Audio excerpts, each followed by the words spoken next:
robot chirurgical Da Vinci depuis maintenant plus de 5 ans dans notre centre. Cet appareil nous a permis de progresser dans nos résultats sur le plan chirurgical.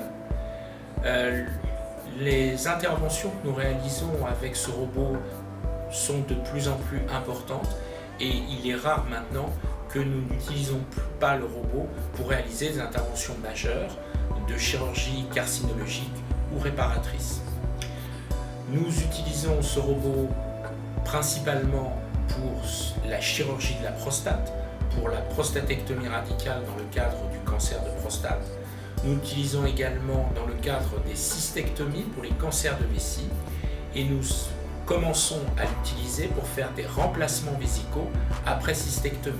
C'est-à-dire qu'une fois que le cancer de vessie a été enlevé, nous utilisons un segment d'intestin grêle pour reconstituer la vessie et ensuite le remettre à la place de la vessie sans avoir besoin d'ouvrir l'abdomen pour réaliser ce geste.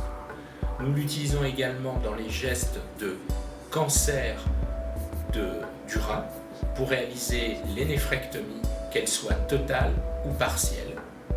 Et enfin, nous l'utilisons dans tous les troubles de la statique pelvienne, c'est-à-dire lorsque une femme jeune présente ce qu'on appelle un prolapsus ou une descente d'organes, ce qui lui permet de reprendre une vie normale au bout de 2 à 3 jours.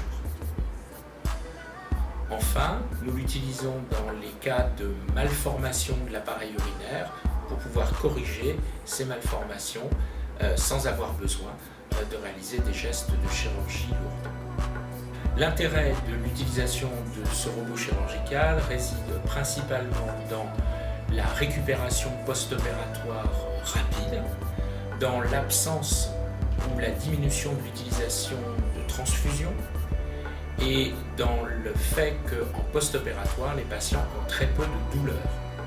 Ensuite, sur le plan de la qualité du geste, que ce soit sur le plan de la qualité carcinologique, c'est-à-dire de l'absence de marge en post-opératoire, nous avons constaté une très nette amélioration des résultats.